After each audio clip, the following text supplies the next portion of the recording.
کہتا ہوں حق ماں کا زیادہ ہے لیکن شان باپ کی زیادہ ہے.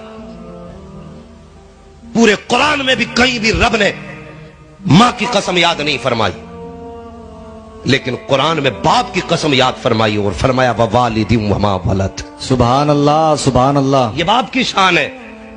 خدا را مہربانی کرو، کوئی بھی چیز اللہ تمہیں دے تو ماں نے تمہیں پالا، بڑی قربانیاں اس کی ہمارے ساتھ ہے. میں یہ نہیں کہتا کہ ماں کا حق نہیں ہے، حق ماں کا زیادہ ہے، شان باپ کی بڑی ہے. یہ یاد رکھنا میری بات. ماں باپ کو نظر انداز مت کر دینا. جو بھی آتا مولانا ذرا اماں کی شان بیان کر دیو. کیوں؟ ابا سوتیلا تھا کیا؟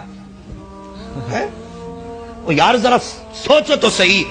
ماں تو گرمی میں اندر لیٹی رہی اور وہ اینٹ جو بوجھ اپنے کمر پہ اٹھا کے ڈھوتا رہا وہ کون تھا؟ جی جس نے اوور ٹائم ڈیوٹیاں کی تیرے لیے وہ کون تھا؟ بے شک. جو کئی دن تیرے قرض اتارنے کے لیے گھر نہ لوٹا وہ کون تھا؟ جس نے بارش کے موسم کو بارش نہ جانا اور موسم کوئی بھی ہو تیرے لیے کمانے نکلا، بتا وہ کون تھا؟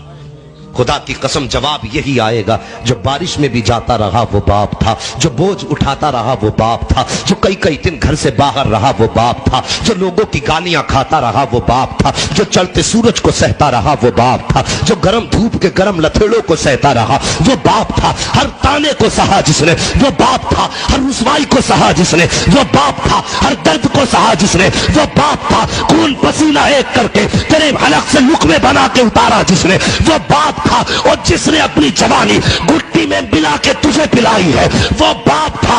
اگر اتنی محنت سے باپ نے پالا ہے تو مکان پہ صرف ماں کی دعا نہ لکھ، گاڑی پہ صرف ماں کی دعا نہ لکھ، دروازے پہ اگر لکھے تو مسکرا کے لکھ دیا کر یہ صرف ماں کی دعا نہیں ہے بلکہ یہ میری ماں کی بھی دعا ہے، میرے باپ کی بھی دعا. سبحان اللہ سبحان اللہ. اللہ سبحان. مہربانی کرو، اللہ سلامت رکھے. ماں باپ کی عزت کر لو. ہاں ماں باپ کی قدر کر لو. یہ چلے گئے تو پھر تڑپتے رہ جاؤ گے.